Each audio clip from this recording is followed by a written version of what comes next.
Hola a todas, hola a todos, espero que estén bien. Esta videoclase es para terminar con equivalencia ricardiana, entonces retomo de donde paramos en el video precedente, ¿ok? Entonces, ¿qué estábamos viendo? Hemos visto que si consideramos agentes racionales que quieren maximizar su utilidad, ¿okay? La utilidad viene del consumo en el tiempo 1 y en el consumo del consumo del tiempo 2 descontado, según el factor de descuento 1 dividido 1 más ρ. ¿Okay? Hemos dicho que en una situación en la cual hay un gobierno que cobra impuesto y que gasta en el tiempo 1 y en el tiempo 2, la versión del vínculo de presupuesto de los agentes, un poquito más general, es valor presente del consumo igual valor presente de los ingresos, donde hay la renta disponible en 1, la renta disponible en 2, dividido por 1 más R, o sea, actualiza llevado al tiempo 1, y se considera que los agentes pueden empezar, venir del tiempo 0 con un stock de riqueza que se llama B0, y este stock en realidad coincide con lo que es el tamaño de la deuda pública. Ok, entonces aquí abajo tenemos el vínculo de presupuesto del gobierno, que los agentes incluyen en su problema de maximización porque son racionales y tienen información perfecta, ¿ok? Y aquí le dice entonces el valor presente de los ingresos fiscales tiene que ser igual al valor presente de los gastos, donde yo gasto en 1, gasto en 2 y llego con un valor del tiempo 0 de mi deuda igual a B0. ¿Ok? Entonces esto es el problema que vimos al cual llegamos la otra vez. ¿Y cómo se resuelve? Si ponemos juntos estos dos vínculos, o sea, si más que escribir 1 más RB0 le vamos a escribir todo esto que tienen aquí abajo, Y1, T1, etcétera, etcétera, que es lo que tienen aquí, ¿ok? Entonces, más que escribir 1 más RB0, tengo Y1 T1 más Y2 T2 menos G1 menos G2, ¿ok? Y después esta parte es la misma. ¿Ok? Entonces, esto es un problema, quiero resolver este problema de maximizar la utilidad sujeto a este vínculo de presupuesto. Pero, ¿qué se dan cuenta? Que si yo miro este vínculo, que lo tenemos reescrito aquí, hay algo que se puede simplificar, porque tienen Y1T1 aquí y aquí tienen menos Y1T1. Misma cosa por Y2T2 dividido 1 más R. Entonces, al final de la situación, el vínculo de presupuesto de la gente es simplemente valor presente del consumo igual valor presente de la renta total, esta no es la renta disponible, menos los gastos del gobierno. ¿Ok? Y entonces de esto podemos empezar ya a interpretar. No tenemos más ni lo impuesto, la tasa de impuesto, ni el stock de deuda. ¿Por qué la deuda pública B? Porque básicamente el consumidor se da cuenta que para pagar esta deuda necesitan impuesto futuro. ¿Por qué? Porque en este modelo nosotros hemos dicho que B2, o sea, los stock de deuda en 2 tiene que ser igual a 0. Entonces, en este caso, yo sé que si tengo una deuda, pues, perdón, positiva en un cierto momento, bueno, habrá que pagarla, porque en el tiempo 2, B2 tiene que ser igual a 0. ¿Ok? Entonces, conclusión, miren, de aquí, de este vínculo de presupuesto, si yo le pregunto cuál va a ser el efecto de cambiar la tasa de impuesto o de cambiar la dinámica de la deuda, bueno, no en deuda, B0 y T1 y T2 no entran en este vínculo de presupuesto, lo que significa que no afecta en el gráfico, el vínculo de presupuesto no se va a mover, no va a cambiar nada, el punto de equilibrio final no va a cambiar nada, no va a cambiar. Ahora vamos a ver con un ejemplo que la única cosa que reacciona es el ahorro, ¿ok? Entonces, eh, lo que le dice el segundo bullet point es que simplemente cambiar el timing de los impuestos, bajarlo hoy para subirlo mañana o viceversa, simplemente cambiarlo impuesto y hacer más deuda o menos deuda, esto no va a afectar la elección del consumidor, porque el consumidor se da cuenta que si yo cambio lo impuesto hoy voy a necesitar compensar mañana, porque al final la deuda en B2 siempre cero tiene que ser, ¿ok? Lo que sí, si yo voy a cambiar el gasto en G1 o G2, esto sí va a afectar su vínculo de presupuesto, esto sí que va a tener un efecto sobre el consumo de equilibrio, ¿ok? Las otras cosas no entran explícitamente en este vínculo de presupuesto. Ya, entonces, como les decía, la idea puede ser un ejemplo, ¿ok? Entonces tienen en este caso una función de utilidad en particular que es el log, ¿ok? Entonces tienen el log, tienen el vínculo de presupuesto que es este, donde llamamos todo lo que está a la derecha del igual omega, para simplemente ahorrarnos un poco de escritura y después vamos, pero para saber si tienen que acordar que es omega, ¿ok? Entonces, ¿cómo se resuelve el problema? En este caso yo lo escribí como lagrangiano, ¿ok? Entonces log de C1, 1 más 2 dividido más 1 dividido 1 más rho log de C2, más el multiplicador de Lagrange que multiplica el vínculo de presupuesto. Ojo que entonces omega menos C1 menos C2 dividido 1 más R. Condición de primer orden respecto a C1 y respecto a C2. Entonces la condición de primer orden respecto a C1 igualada a 0. Condición de primer orden con respecto a C2 igualada a 0. Ponemos estas dos juntas, ¿ok? Sustituyendo el valor de lambda, que lo tenemos reescrito aquí, para obtener esta expresión que me pone entonces en relación C1 con C2. Como tienen escrito aquí, C2 al final es igual a C1 multiplicado 1 más R dividido 1 más ρ, que es algo que ustedes ya deberían acordarse, lo hemos visto en el ejemplo básico donde no había gobierno, no había nada, ¿ok? Esto significa, si la tasa de interés es más grande de la tasa de preferencia del consumidor, preferencia para el presente, ¿ok? Entonces, si el numerador es más grande del denominador, o sea, si esto es más grande que 1, yo voy a consumir más en 2 que en 1, porque ese 2 va a ser C1 multiplicado por algo mayor que la unidad. Viceversa, si R es más chico de mi nivel de preferencia para el futuro, o sea, significa de mi nivel de impaciencia, yo voy a preferir consumir hoy, C1 va a ser más grande que C2, ¿ok? Para resolver el modelo en realidad me falta, porque todavía yo tengo C2 en función de C1. Yo quiero tener C2 y C1 en función solamente de los parámetros. Entonces tengo que utilizar la restricción de presupuesto, donde me dice valor presente del consumo igual valor presente de la renta total de la producción menos el gasto público, ¿ok? Entonces voy a sustituir esta expresión, por ejemplo, o C2 aquí dentro o viceversa aquí para tener todo solo en función o de C2 o de C1. ¿Okay? Entonces pongo junta el vínculo de presupuesto, la restricción presupuestaria con la condición de la solución del lagrangiano que acabo de encontrar aquí. ¿Ok? Entonces, como les decía, aquí estoy sustituyendo la expresión de C2 con la que esto es más que escribir C2 aquí, le voy a escribir C1 multiplicado todo esto, ¿ok? Entonces desarrollo para al final tener, como les decía, esto sí estoy resolviendo. C1 estrella, que significa mi consumo óptimo, depende de omega, donde dentro omega, acuérdense, tienen Y1, Y2, G1 y G2. Y estos son, este es el parámetro ρ de preferencia. Y entonces el C2, una vez que tengo esta expresión, la puedo sustituir. De nuevo, una expresión que me dice cuánto va a tener que ser igual C2 en términos de los parámetros. Como ven, la única diferencia es que aquí hay ρ y aquí hay R. ¿Ok? Ya, entonces, yo ahora voy a escribir cuánto vale el ahorro, S1. ¿Cuál es la definición de S1? Yo empiezo con S0, que es igual a B0, ¿ok? 1 más R, más Y1, la renta disponible, menos lo que yo elijo consumir.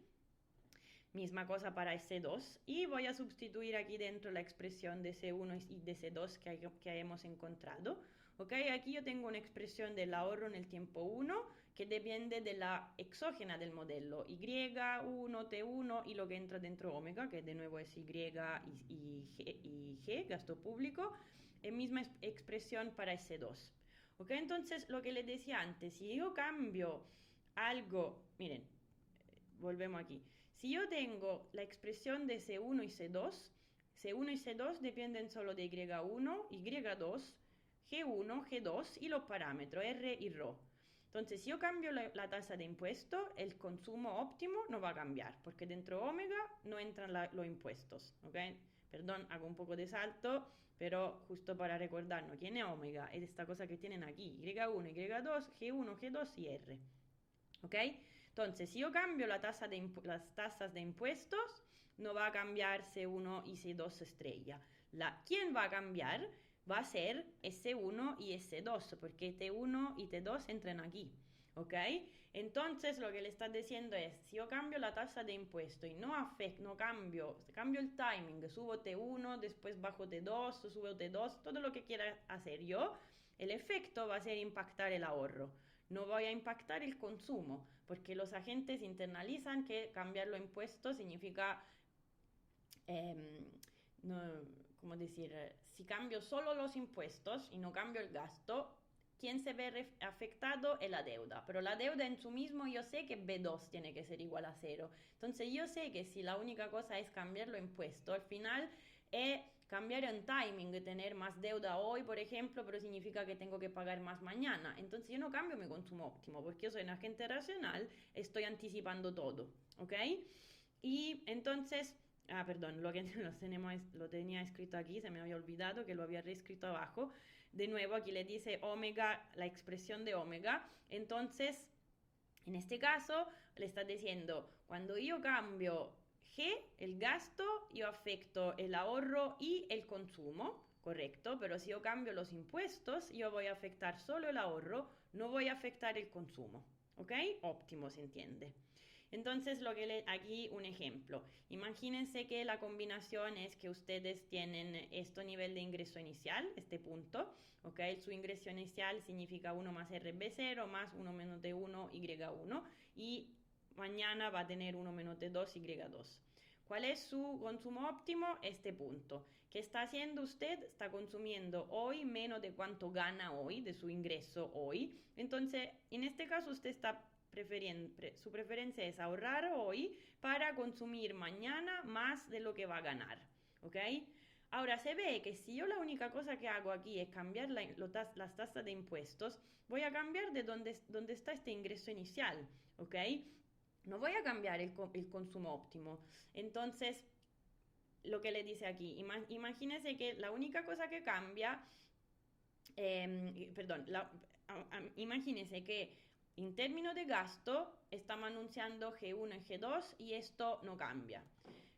Pero sí anunciamos que vamos a bajar los impuestos hoy, ¿ok?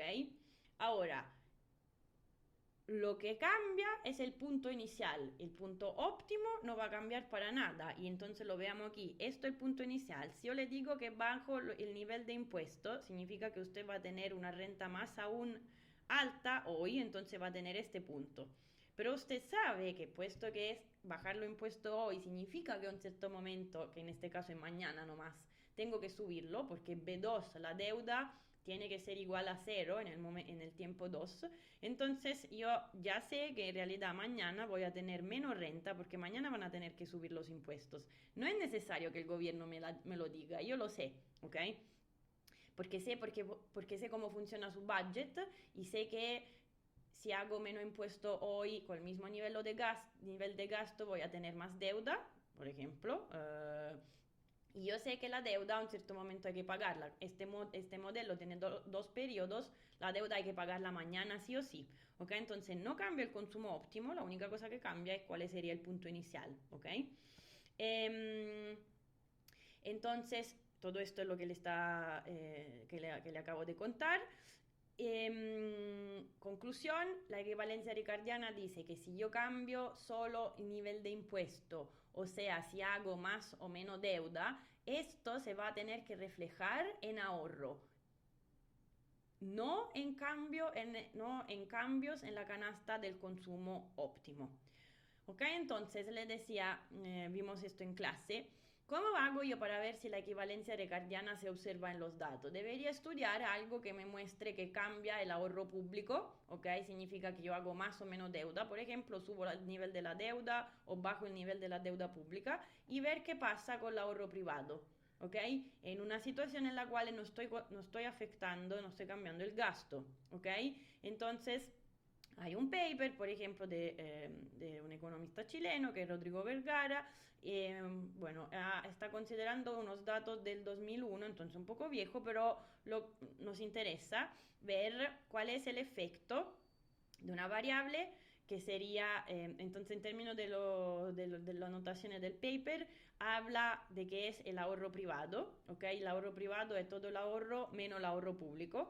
Y ojo que el ahorro privado puede ser voluntario o involuntario, en el sentido, involuntario en el sentido de obligatorio. El ahorro previsional, la AFP, los trabajadores están obligados a cotizar, entonces no es ahorro voluntario, es ahorro obligatorio. Nosotros nos interesaría ver qué pasa con el ahorro privado voluntario, si cambia el nivel de deuda pública en Chile, entonces si cambia el nivel de ahorro público, ¿ok?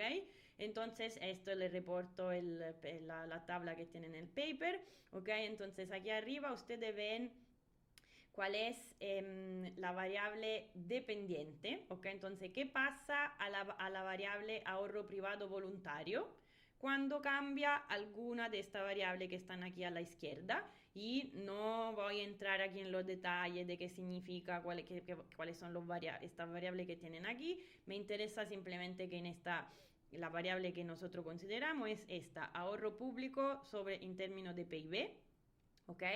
Entonces, en este caso, ¿qué le estás diciendo? Hay varias diferentes posibles regresiones, ¿ok? Entonces, el tamaño de los números depende del hecho, pero ustedes no han hecho econometría, entonces tómenlo así por ahora. Estoy estimando el impacto de la variación del ahorro público sobre el ahorro privado. Puedo tener diferente tamaño según cómo hago mis estimaciones, pero lo que me interesa mostrarle es que aquí se ve que tienen coeficiente negativo, siempre negativo, con tamaño diferente, lo que significa que si sube el ahorro público, o si, para comprendernos, si sube el ahorro público, significa que si tenía una deuda, que estoy reduciendo mi deuda, ¿ok? Si yo reduzco mirámoslo depende cómo lo quieren mirar, el ahorro público, si es positivo, cuando el ahorro es positivo, perdón, cuando el ahorro es negativo se llama deuda pública, ¿ok? Entonces, perdón, para no confundirlo, si sube el nivel de ahorro público, lo que significa, por ejemplo, que estoy reduciendo mi deuda, ¿ok? Entonces, en este caso, la equivalencia ricardiana nos dice, si aquí lo que le estás diciendo sube el ahorro público porque, por ejemplo, yo estoy subiendo la tasa de impuestos. Para subir el ahorro o para reducir mi deuda tengo que subir impuestos, ¿ok? Entonces, al subir de los impuestos, ustedes, según lo que saben de equivalencia ricardiana, saben que la reacción va a ser no cambiar el consumo, sino que ahorrar menos. Entonces, menos, yo me espero aquí un valor negativo. Así es, ¿ok? Entonces, de alguna manera, la equivalencia ricardiana sí se ve en los datos. Ahora, aquí es siempre menor que 1, o sea, no es que sube el ahorro público de 1% y baja el ahorro privado voluntario de 1%. Baja, pero de menos, en este caso sería, este coeficiente no vale menos 1, sino que vale menos 0.74, que entonces, qué sé yo, sube 1%, baja de 75, 0.75, ¿ok? Entonces le está diciendo, la equivalencia ricardiana sí se ve confirmada en los datos, aunque no totalmente, o sea, este coeficiente es negativo, pero no es menos 1, es menos 0. Algo, ¿ok? Entonces, lo que les dice el paper, entonces, en este caso, si el efecto cambio en el ahorro público tiene efecto sobre el ahorro total, en particular privado voluntario, pero se habla de equivalencia ricardiana imperfecta, porque el coeficiente vale menos 0. Algo y no menos 1.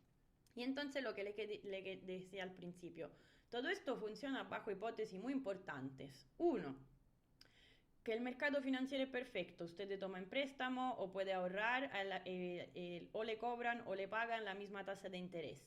Dos, perfectamente racional. sabe todo, sabe cómo funciona el budget del gobierno, perfectamente racional, y lo engloba en su problema de maximización. Y estas son hipótesis muy fuertes, ¿ok? Entonces, es suficiente pensar que los agentes son un poco míopes o que tienen restricciones de presupuesto, por ejemplo, que yo no puedo endeudarme hasta cuanto quiera o que tengo que pagar una tasa más alta para que ya la equivalencia ricardiana no valga en manera absoluta, ¿ok? Entonces, esta es la conclusión. O sea, la equivalencia ricardiana, o sea, la idea de pensar que los agentes sí tienen en consideración el futuro, etcétera, vale en los datos, pero parcialmente, porque en realidad no se respetan en el mundo real toda la hipótesis muy fuerte que hemos hecho. Y entonces, conclusión, una vez más, cambios en el timing del impuesto, lo que significa cambio en el timing del impuesto que se reflejan en deuda o ahorro, no cambian el consumo óptimo de los agentes, solo se reflejan en ahorro. ¿Esto por qué? Porque no afectan, porque la única variable que aquí sí afectaría el consumo óptimo es si yo voy a hacer cambios que también tocan el gasto público. ¿Ok? Como les decía, cierro aquí equivalencia ricardiana. Van a tener, si quieren hacer el control recuperativo que les subo mañana, tendrán un ejercicio y sobre esto, que claramente podría entrar también en el examen, pero sí o sí ahora lo voy a poner, lo tienen en el control recuperativo. Por supuesto, cualquier duda, pregunta, estoy aquí para contestar y hasta